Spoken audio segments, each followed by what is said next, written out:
Pegue sua Bíblia agora e abra no Evangelho do Senhor Jesus, segundo escreveu Mateus, no capítulo de número 24, a partir do versículo de número 44. O texto sagrado diz: por isso estai vós apercebidos também, porque o Filho do Homem há de vir a hora em que não penseis.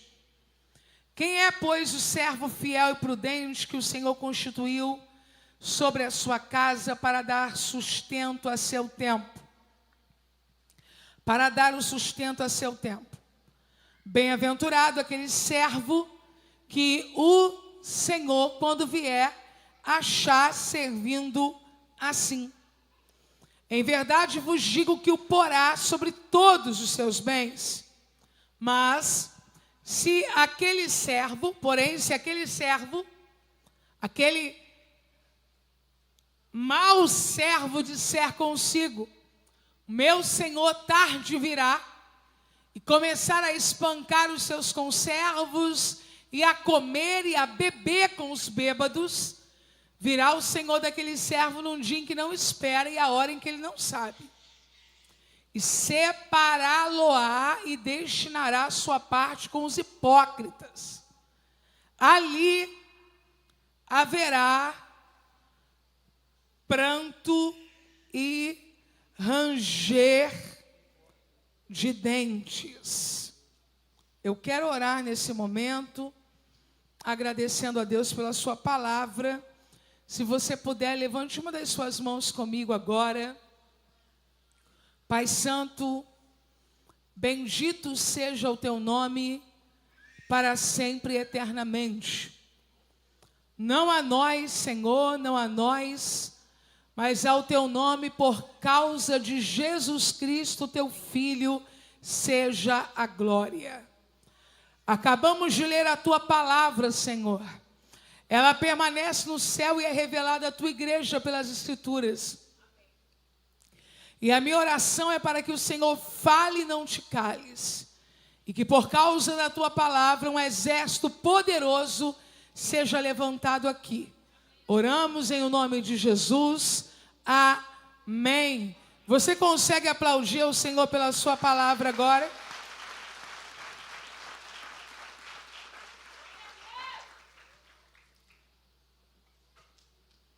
Querida igreja, o texto que acabo de ler conta uma parábola. A parábola do servo fiel e do servo mau. Jesus se ocupa em alguns capítulos do Evangelho do Senhor Jesus, segundo escreveu Mateus, se eu não me engano, a partir do 23, a falar especialmente sobre a doutrina dos últimos dias, a doutrina das últimas coisas, escatologia, que para mim é um dos temas mais complexos da Bíblia, exceto para um especialista, alguém que se debruça e decide aprender e ensinar. Entretanto, eu preciso reconhecer que a complexidade do livro do Apocalipse, da doutrina das últimas coisas, para mim, talvez não seja para alguém, se tornou menos complicado a partir dos livros que a gente passa a ter acesso nas últimas décadas. Hoje, as aulas de mestres disponível em canais no YouTube, acesso a seminários como eu tive, e até um curso propriamente do Apocalipse que eu também tive a oportunidade de fazer. Mas essas pessoas a quem Jesus está pregando não tem canal no YouTube para assistir mestres, não tem livros comentando o assunto, não tem cursos disponíveis. E é a primeira vez que alguém trata desse tema com eles. Porque a visão do Antigo Testamento é de um dia de juízo, um dia terrível do Senhor. E não da doutrina das últimas coisas no viés que Jesus pregou e ensinou. Jesus está pegando um público zero, começando do alfabeto, digamos assim. Então Jesus é cuidadoso.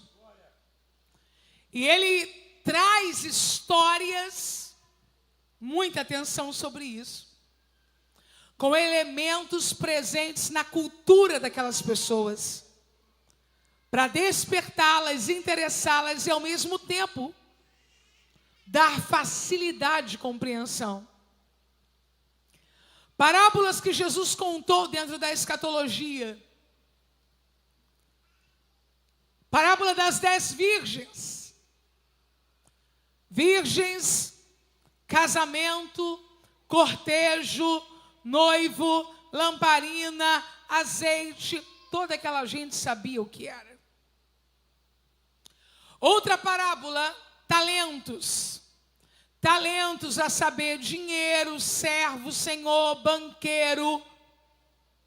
Cavar, esconder, recolher. Elementos presentes naquela cultura. Agora mesmo Jesus está falando sobre o servo fiel e o servo infiel. Casa, servo, dispensa.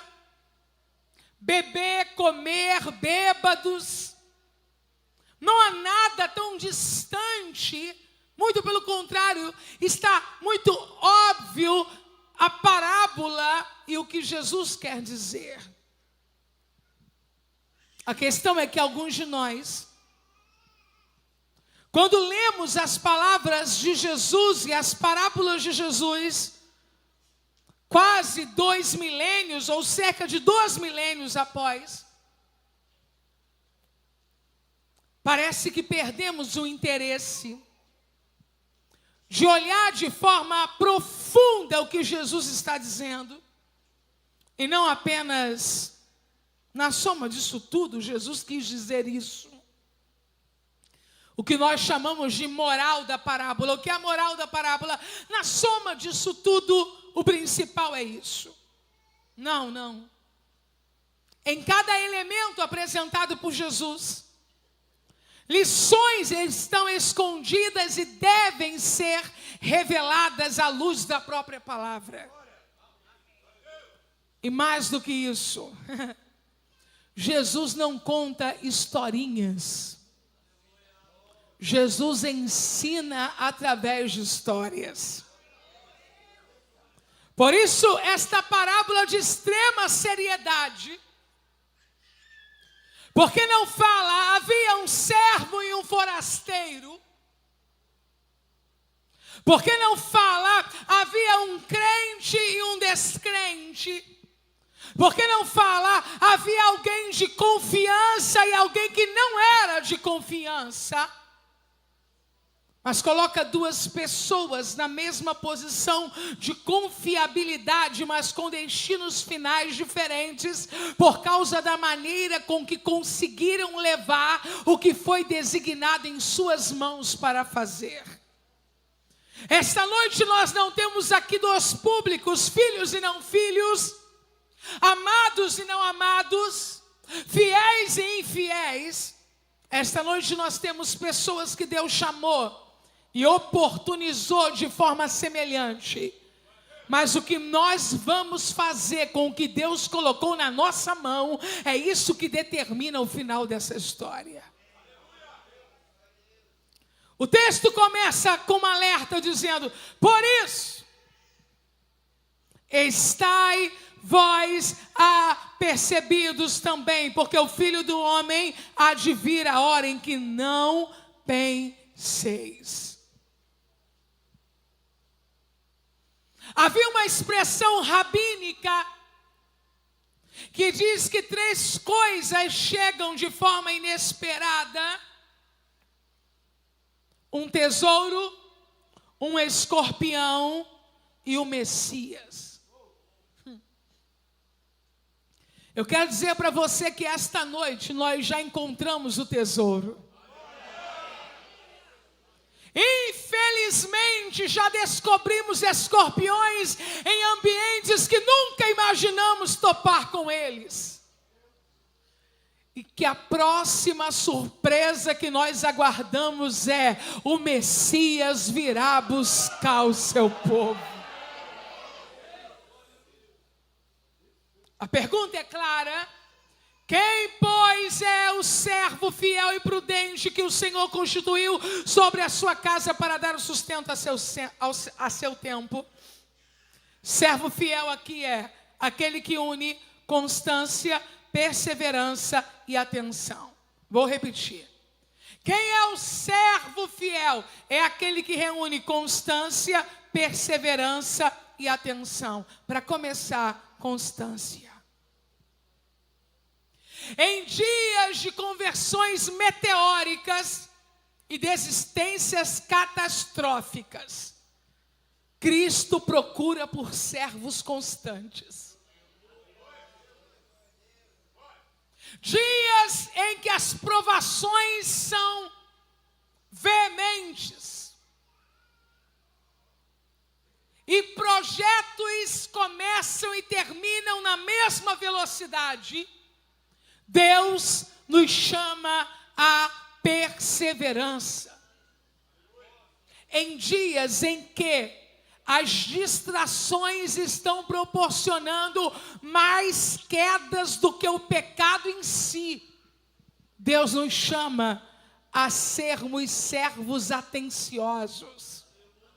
Então, quem é o servo que Deus vai colocar sobre o que é dele, até que ele venha buscar a sua igreja? Aquele que sabe unir constância, perseverança e atenção. Para você não esquecer, diga após mim: constância, perseverança e atenção. Quem é o servo fiel? Aquele que une constância, perseverança e atenção. E ele precisa ser prudente. Prudente aqui é sábio, e sabedoria aqui é a prática e não meramente a teórica. Existem sábios segundo o seu próprio entendimento. Esses são os teóricos. Mas a casa do Senhor será mantida, sustentada, organizada, suprida, até que Cristo venha, pelos servos fiéis de sabedoria prática e não teórica. A igreja de Cristo não é nossa. Nós fazemos parte da igreja de Cristo. A igreja de Cristo é a casa dele. Quando o texto diz que o Senhor colocou o servo sobre sua casa, entendemos que a igreja de Cristo é dele, é a casa dele, e nós, pastores, administradores, não senhores. E nós que cuidamos uns dos outros, guias e não chefes. E nós que dividimos as mesmas cadeiras, irmãos e não competidores. E temos uma função aqui. Qual é a função aqui? Dar sustento. No 3 você vai dizer bem alto: dar sustento. Vamos lá? 1, 2, 3. 1, 2, 3. Nós não estamos aqui para dar a lei. A lei Cristo deu. Entende? Não estamos aqui para criar as nossas leis. Não estamos aqui para sufocar as pessoas com as nossas leis. Não estamos aqui para obrigar alguém a pensar como nós pensamos ou como funciona na nossa casa com os nossos filhos. A lei está dada a nós dar o alimento.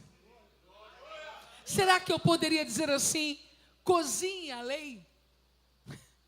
Será que eu poderia dizer assim, asse a lei? Será que eu poderia dizer assim, prepare a lei e exponha ela em uma bela mesa? Será que eu poderia dizer assim, faça pequenos pacotes com porções da lei e distribua para quem ainda não tem conhecimento dela? Será que eu poderia dizer esta noite aqui, escreva a lei na linguagem que alguém é capaz de compreender e dê para que ele se alimente também? Nós não estamos aqui para criar nada, nós estamos aqui simplesmente para alimentar com aquilo que ele já deixou na dispensa guardado. Aleluia! Me ajude a entregar esta palavra. Olhe para uma pessoa simpática. Se não for simpática, não mexa, porque já passou das 10. Só uma pessoa simpática e diga a esta pessoa, a dispensa está cheia. Diga a ele, o dono da casa, antes de partir, deixou a dispensa cheia e disse aos administradores, dê sustento aos meus servos.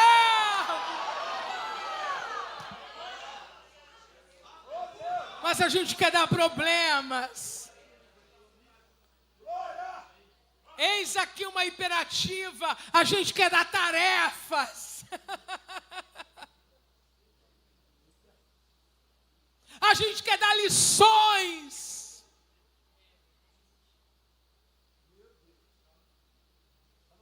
E ele está dizendo, alimente. Alimente. Alimente. Alimente. Alimente. Quem trouxe a Bíblia? Quem trouxe a Bíblia? Alimente. Quem trouxe a Bíblia? Mostre a Bíblia para alguém. Diga, a dispensa está cheia. A dispensa está cheia. Menos do que eu acho, menos do que eu penso, menos do que eu sonhei. Ah, eu tive um sonho. É assim que as seitas nascem. Ah, eu tive um arrepio. É assim que gente sensitiva se move. Nós já temos tudo. A revelação começada e concluída. Está tudo aqui. Pastor Arão, só que é tão maravilhoso que algumas pessoas não conseguem nem aceitar. Eu fui lá e o pastor só pregou, só.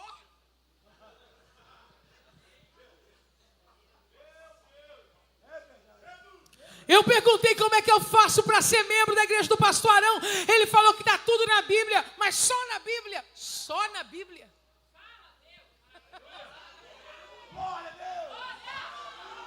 Nós amamos os manuais humanos, nós amamos as metodologias humanas, nós amamos os maneirismos, as invenções. E quando alguém diz assim, olha, a dispensa está cheia e você vai ser alimentado, a gente pergunta, tem certeza que é só isso mesmo?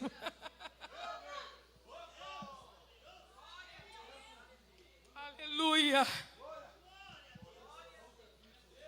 Perceba, o texto diz assim, quem é, pois, o servo fiel e prudente, que o seu Senhor constituiu sobre a sua casa, para dar sustento a seu tempo, para dar sustento a seu... O que é isto aqui? Nós estamos interpretando o texto, ok, meus irmãos? A ideia aqui é que devemos fazer isso enquanto houver oportunidade. Sim, enquanto houver oportunidade. Todas as oportunidades. Não economize, não guarde para amanhã, não se prive de ensinar, não se prive de repartir, não se prive de compartilhar, não se prive de pregar, não se prive de ensinar. Entregue. Mas também quando a Bíblia diz a seu tempo, isso significa que devemos realizar algumas coisas em horas regulares e esperadas. A seu tempo aqui, a interpretação mais fiel dá conta de que tem dia e tem hora. Assim como a gente toma café, almoça, alguns lancham ou ceiam e jantam. Quando o assunto é dar alimento aos outros, quando o assunto é alimentar os que estão na casa que não é nossa, mas que nós fomos colocados para cuidar dela, a ideia é tenha dia e tem a hora para fazer isso. Se de um lado há uma liberdade, você não precisa ter nada. Ele deixou tudo na despensa. Do outro lado precisa ter ordem. Entendeu o que eu disse? De um lado, liberdade. Eu não preciso colocar nada meu aqui. Está tudo aqui, a despensa está cheia e eu só distribuo. Mas do outro lado, a ideia é, tenha dia e tenha hora para fazer isso. Se você estiver tranquilo para fazer o que eu vou pedir agora, faça. Se você não estiver tranquilo, não faça, ok? Mas desperte o ministério de uma pessoa aqui, olhando para ela e perguntando, que dia e hora você pode servir a casa do Senhor?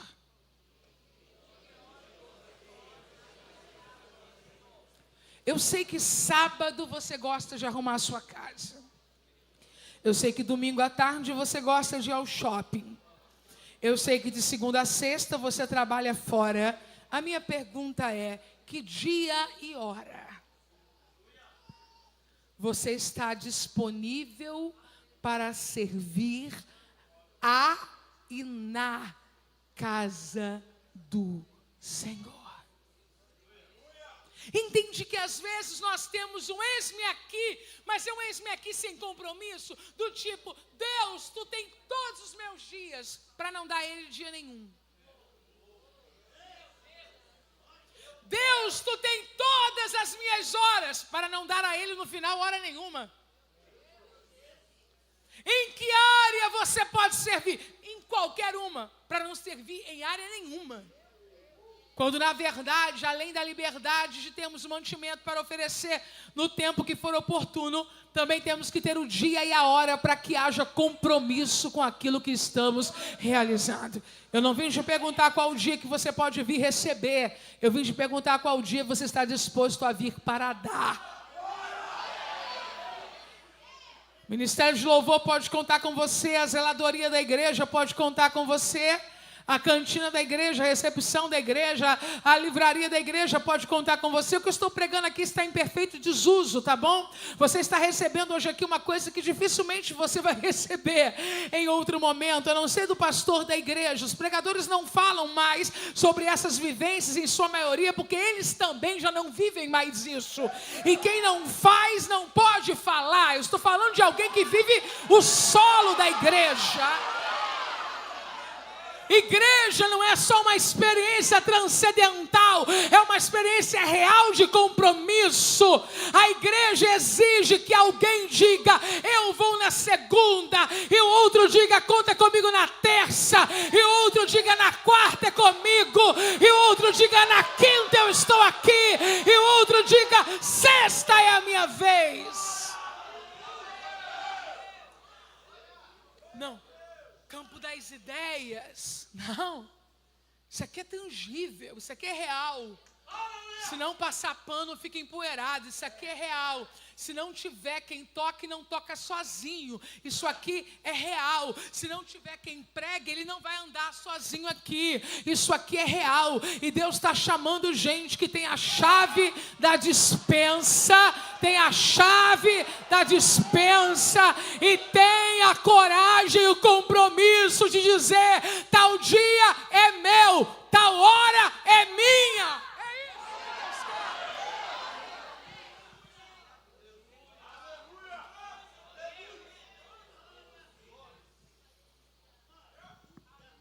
E aí,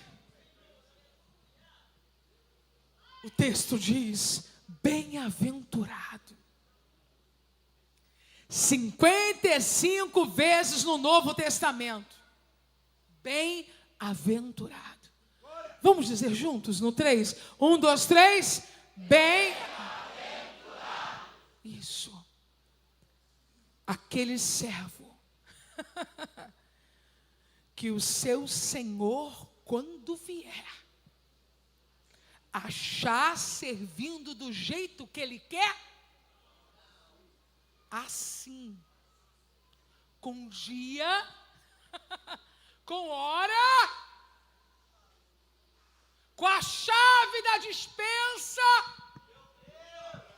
sabendo que Ele já deixou tudo pronto, mas conta comigo para servir. 55 vezes no Novo Testamento, quase sempre aponta para a prosperidade externa e não espiritual, ok? Para quem não gosta, para quem tem problemas com prosperidade, vai ficar chateado agora, né? Porque querendo você ou não, 55 vezes no Novo Testamento aparece o termo bem-aventurado, e a maioria esmagadora não está falando de prosperidade espiritual, está falando de prosperidade externa. É saúde, é condição de se manter, é dignidade, é fartura, é casa, e Ele dá a quem Ele quer. Eu não disse riqueza, eu disse prosperidade. Só que há um mistério aqui. Quem está pronto para ouvir, diga aleluia. Aleluia. Embora a prosperidade aqui seja externa, ela está ligada a um posicionamento espiritual. Olha que loucura. Olha que coisa maravilhosa. É por isso que o evangelho é poder de Deus. Olha que coisa interessante. O que eu faço é espiritual. O posicionamento é espiritual. Mas as respostas que eu recebo não são só espirituais. Em todas as áreas da minha vida há um impacto da minha decisão espiritual gerando prosperidade nela. Aí alguém vai pensar que prospera mais quem trabalha mais. Não, prospera mais quem serve melhor. Eu vou repetir o que eu acabei de dizer. Não prospera mais quem trabalha mais, prospera mais quem serve melhor. É por isso que tem gente que nunca vai entender o segredo da tua vida. Dá uma olhada para esse crente que Jesus colocou do teu lado de alto a baixo. A vida dele é mistério, a vida dele é segredo. Alguém pensa, quem dá? Como conseguiu? Quem apresentou? Como aprendeu esse serviço tão rápido?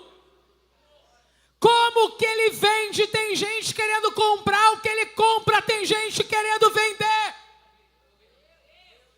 É porque a palavra é imutável e inerrante. Buscai primeiro o reino de Deus e a sua justiça. Se você quiser levantar a tua mão para receber, receba. Vai fluir em todas as áreas da sua vida o seu posicionamento como servo fiel na casa de Deus. O servo que se ocupa de alimentar os outros é feliz, porque enquanto ele serve, ele está participando da vida de Deus.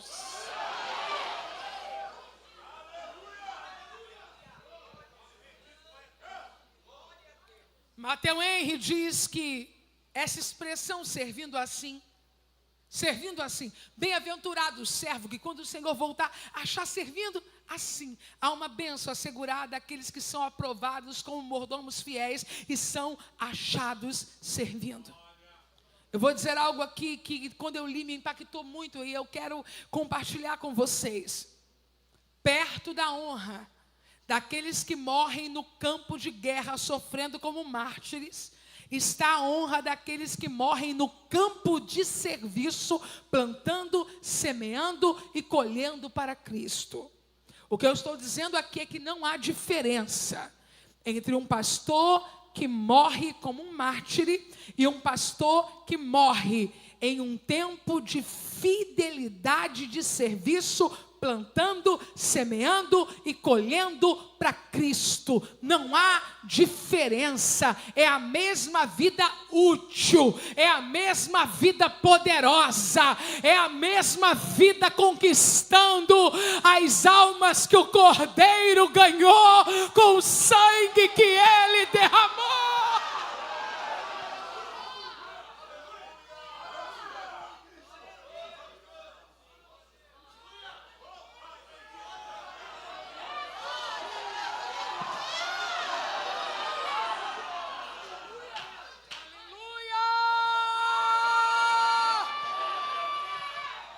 Se deixe gastar no campo, mas também se deixe gastar na casa.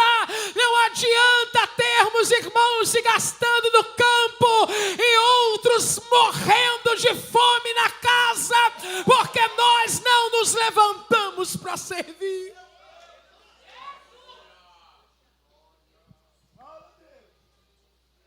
Em verdade vos digo que o porá sobre todos os seus bens. O porá. Todo mordomo fiel tinha grandes chances de se tornar administrador da casa. Quanto maior a fidelidade aqui, maior capacitação.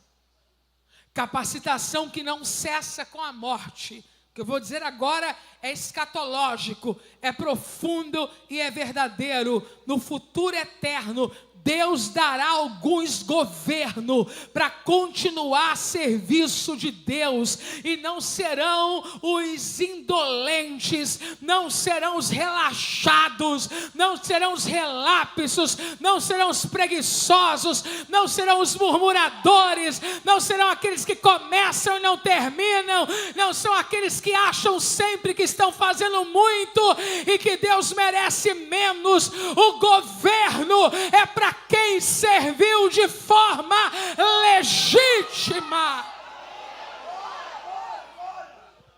Romanos capítulo 8, verso 29 e 30 diz: porque os que dantes conheceu também os predestinou para serem conforme a imagem de seu filho, a fim de que ele seja o primogênito entre muitos irmãos. E aos que predestinou, a estes também chamou. E aos que chamou, a estes também justificou. E aos que justificou, a estes também glorificou.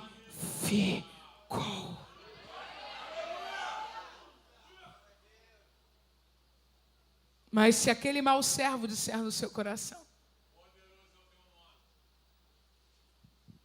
do nada,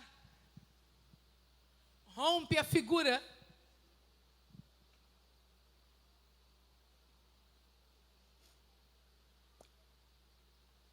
antônima do servo fiel. Só que há algo aqui a ser cuidadosamente examinado. Por favor, irmão, se o senhor puder colocar o texto para mim, porque eu quero muito que a igreja perceba. Mas se aquele mau servo, não voltei para Mateus, mas se aquele mau servo disser no seu coração: o meu Senhor tarde virá. Mas se aquele mau servo disser no seu coração: o meu Senhor tarde virá. Perfeito. Colocou 46. Vamos ler todos juntos o 46, e aí vocês vão sentir o que eu quero mostrar em tempo real no texto. Vamos lá? 1, 2, 3. Bem-aventurado aquele servo que o Senhor, quando vier, achar servindo assim. Aquele servo. Quem? Aquele servo. Quem? Em verdade vos digo que o porá sobre todos os seus bens. Agora, porém,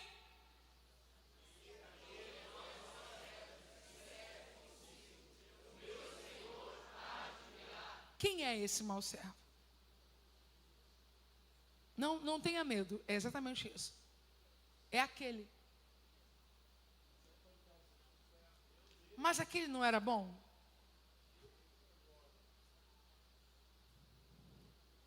Ele se tornou mal. Deus nunca chama um mau servo. Nunca.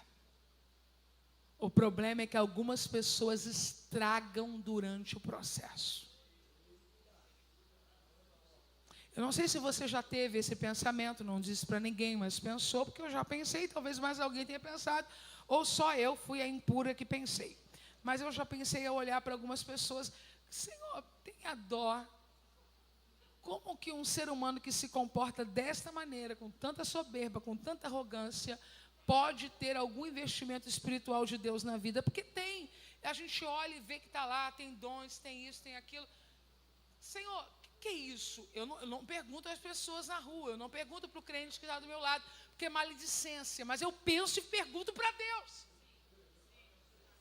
E aí eu entendi com o tempo.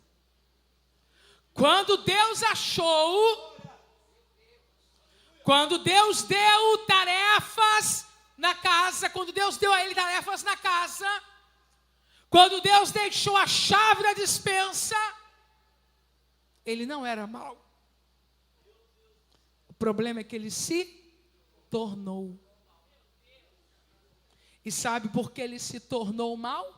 Volta para mim no 48, que eu vou mostrar para a igreja. Um dia eu também estava pensando sobre isso. Meu Deus, por que algumas pessoas estão brincando tanto?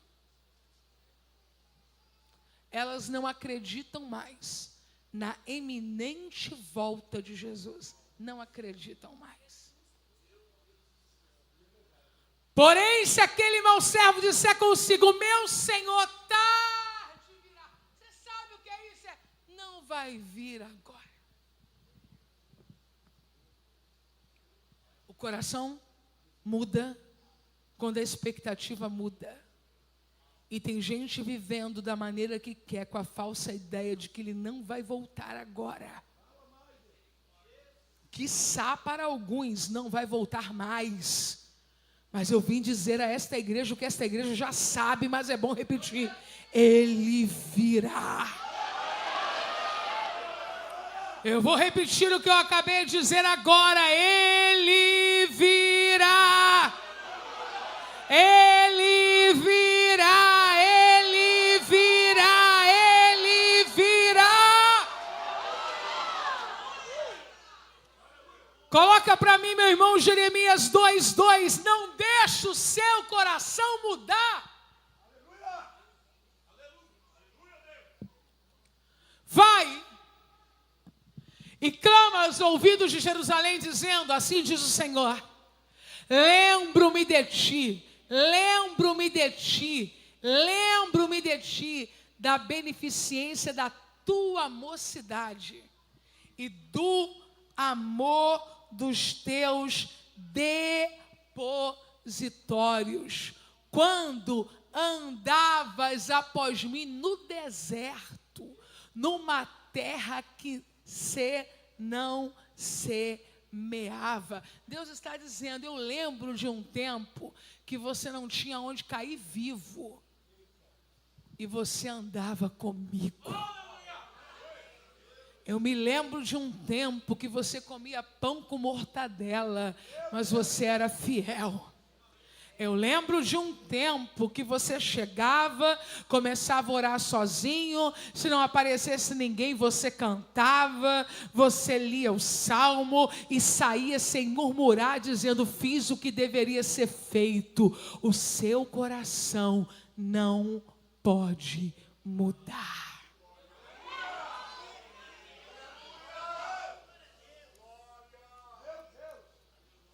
A principal causa desta mudança é a falsa ideia de que o Senhor não voltaria tão cedo. Eclesiastes capítulo 8, versículo 11, diz assim, quando os crimes não são castigados, exemplo do país que vivemos, né? Quando os crimes não são castigados, logo o coração do homem se enche de planos para fazer o mal. Já que eu não serei responsabilizado pelo mal que eu estou fazendo, então farei mais mal ainda. Quando alguém pensa que Jesus não vai vir buscar a sua igreja, não terá acerto de contas, começa a fazer o que quer na casa que não é dele, porque a casa é de Deus. Ele tem a falsa ideia de que nunca será responsabilizado por aquilo que está fazendo. Mas é uma falsa ideia. Nós vamos comparecer diante do tribunal de Cristo para sermos julgados pelas nossas obras. Agora, esses falsos crentes não é no tribunal de Cristo, não. Eles vão para diante do trono branco ouvir, eu nunca vos conheci.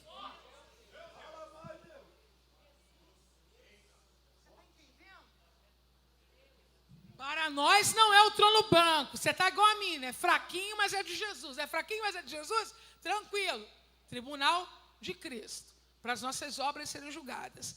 Agora está de mentira, está de engano, está de falsidade, está fingindo que é, mas não é.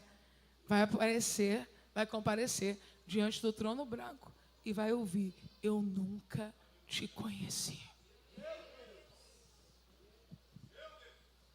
Agora eu vou explicar a você o que eles faziam. E começaram a espancar os seus conservos e a comer e a beber com os ébrios. Jesus está denunciando duas práticas diferentes que o servo infiel dentro da casa de Deus pode praticar. Quais? Primeiro, espancar os conservos. São aqueles que também são servos como ele, mas que ele tem um lugar de proeminência sobre estes. O que seria esse espancamento e por que desse espancamento? É possível que ele fosse alguém que já não era mais ouvido nem respeitado por eles. Você sabe que para você exercer uma posição de comando, de governo, de liderança, você precisa ser ouvido e respeitado. Como ele vive uma vida dissoluta, ele não é ouvido, ele não é respeitado. E como eles não fazem o que ele fala, porque nem ele faz o que ele diz, ele passa a usar de violência para que aqueles que não o respeitam, o respeite de qualquer maneira. Isso pode chegar até a forma literal. Você lembra, por exemplo, das indulgências do período da Inquisição. O que era aquilo? Era o uso da força, da violência, para obrigar ao outro uma religião que já não se dava o respeito, que já não conquistava pelo posicionamento dos seus sacerdotes. Então vamos usar de força para castigar quem não ouve. No Brasil hoje, entre nós crentes, obviamente não estamos nesses termos. Bom, eu espero.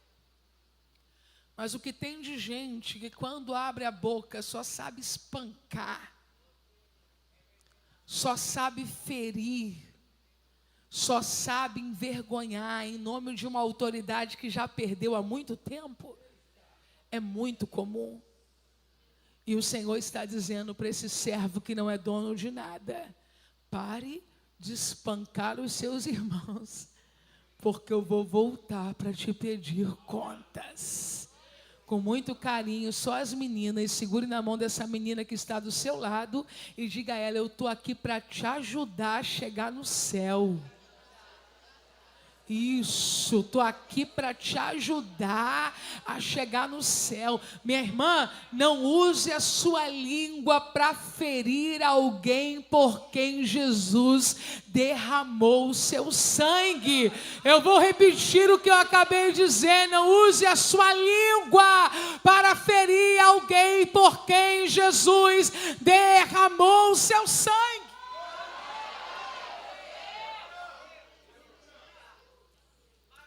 Dois tipos de pecado. Quem está comigo, diga aleluia. Aleluia. Desprezo ao relacionamento com os da casa. Batia no pessoal de casa. Batia.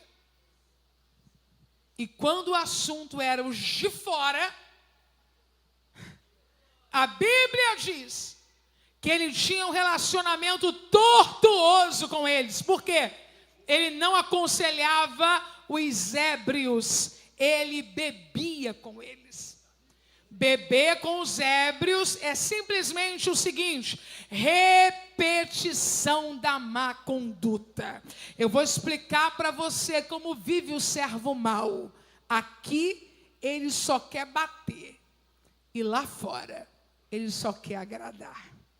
Então aqui ele bate em quem passar pela frente, mas lá fora ele se assenta e repete as mesmas atitudes dos homens maus, para não ser desprezado por eles. Deus não nos chamou para nos assentarmos com os ébrios. Deus nos chamou para despertar despertarmos os ébrios. Levante uma das suas mãos, eu vou começar a concluir, mas eu preciso te dizer uma coisa: Deus vai colocar nas nossas mãos uma vara capaz de despertar os que estão tonteados pelo vinho, capaz de despertar os que estão tonteados pelos prazeres da vida. Nós não vamos nos assentar com eles, nós vamos trazê-los para o lugar aonde nós estamos assentados com Cristo.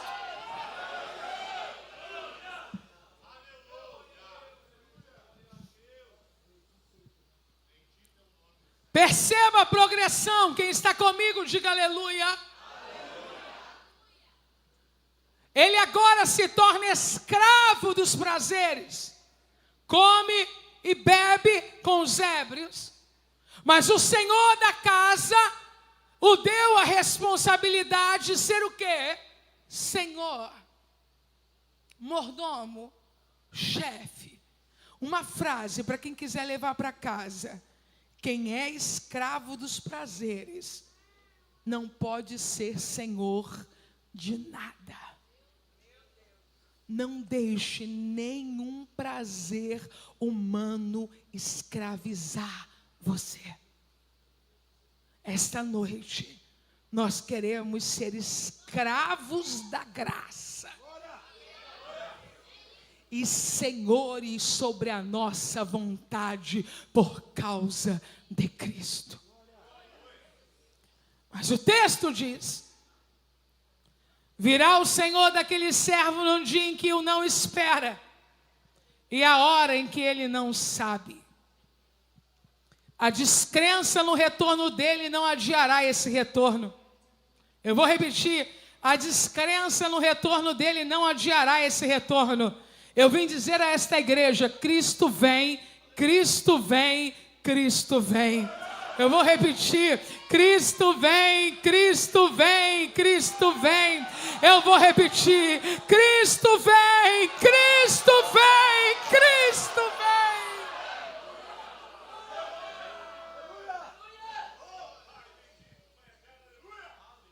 A vinda de Cristo será uma surpresa fatal para os negligentes. Quero citar aqui o que Elicote escreveu: a tirania e a sensualidade que ocasionalmente tem maculado os registros da Igreja de Cristo tem sua origem nesse esquecimento do fato de que, embora a vinda final do Senhor se demore, o juiz está sempre perto. Ele está às portas. E quando ele vier, ele mesmo disse: e separá-lo-á, e destinará a sua parte com os hipócritas. Diga: hipócritas. E ali haverá pranto e ranger de dente.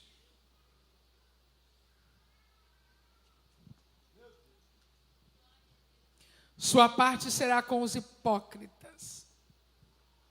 Eu quero citar algo que Matthew Henry disse: se houver, não estou dizendo que há, nem ele diz que há, se houver um lugar mais quente no inferno, será para aqueles que têm aparência de piedade, mas odeia praticá-la. Eu vou falar na nossa língua: se houver um lugar mais quente no inferno, é para quem finge ser e não é. Porque pior do que não ser é fingir ser e não ser. A palavra hipócrita vem do termo replicar, aquele que replica. Está ligado à palavra ator, fingimento em coisas sérias. Com isso eu estou dizendo que se você é um crente fraquinho, você está salvo por causa de Jesus. Se você é um crente que está em fortalecimento, você é salvo por causa de Jesus. Mas se eu, Helena Raquel, for alguém que ocupa este púlpito esta noite para fingir em coisas tão sérias como estas, a palavra de Jesus para mim é esta: sua parte será com os hipócritas, e ali haverá pranto e ranger de dentes. Você sabe por que ranger de dentes? Sintomas do frio e do calor intenso. Mas nesse caso aqui, a figura aponta para o frio.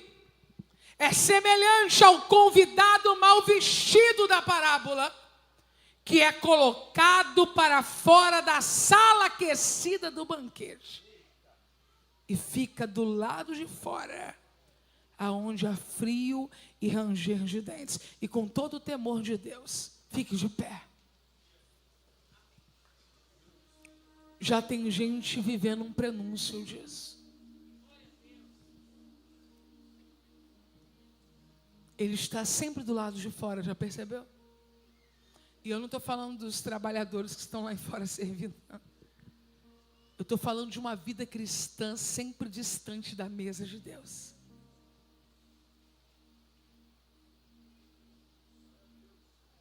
Pessoas que nunca vêm para o meio. Pessoas que nunca vivem o que Deus quer fazer na igreja. Pessoas que já estão rangendo os dentes antes do acerto final. Mas qual é a boa notícia? A porta do banquete ainda está aberta. Eu quero participar do que Jesus está fazendo na igreja em 2026. Eu quero participar do que Jesus está fazendo nesta igreja esse ano. Eu quero participar do que Jesus está fazendo no Brasil este ano. Porque lá do lado de fora, nessa vida cristã de meia pataca, onde a gente nunca vai para as águas profundas, onde a gente nunca se envolve, onde a gente nunca se desenvolve, já há um prenúncio do gelo do inferno. Agora aqui a fogueira está acesa. Aqui o pão está à mesa. Aleluia. E nós estamos aguardando com ansiedade aquele que breve virá e não tardará. E quando Ele voltar, vai nos encontrar servindo assim, amando assim, ofertando assim, pregando assim, amando assim, orando assim, lendo assim. Quantos esta noite precisam de um renovo?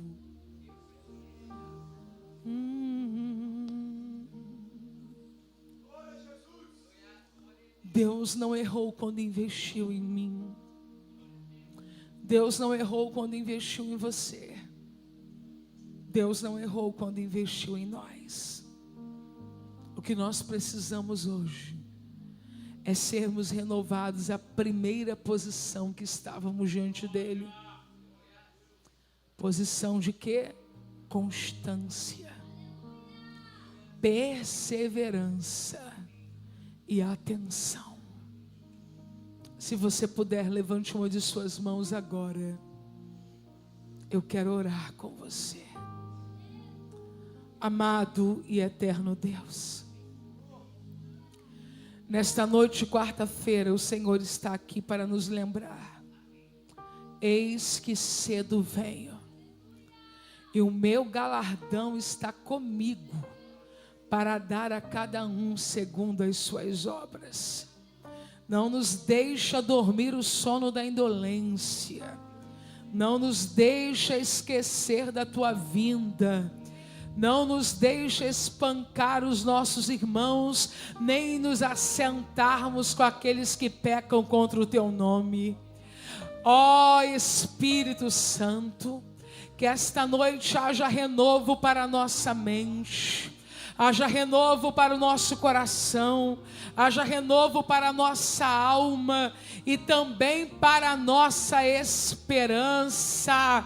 Esperança viva, viva a esperança de que resta um poucochinho de tempo e o que há de vir virá e não tardará. Aquece o nosso primeiro amor.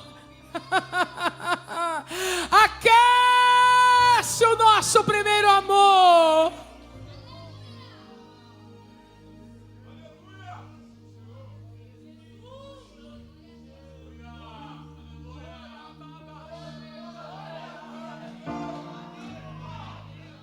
Rega as nossas raízes. Nos conduz à sala do trono pelo novo e vivo caminho que já foi aberto, além do véu, porque ele já não existe, foi rasgado de alto a baixo. Queremos estar diante de ti esta noite, porque sabemos que estaremos para sempre contigo. Oramos em o nome santo de Jesus. Amém. Se você deseja e pode, abraça alguém e diga a esta pessoa: servindo até que ele venha. Servindo até que ele venha. Servindo até que ele venha. Servindo até que ele venha, servindo até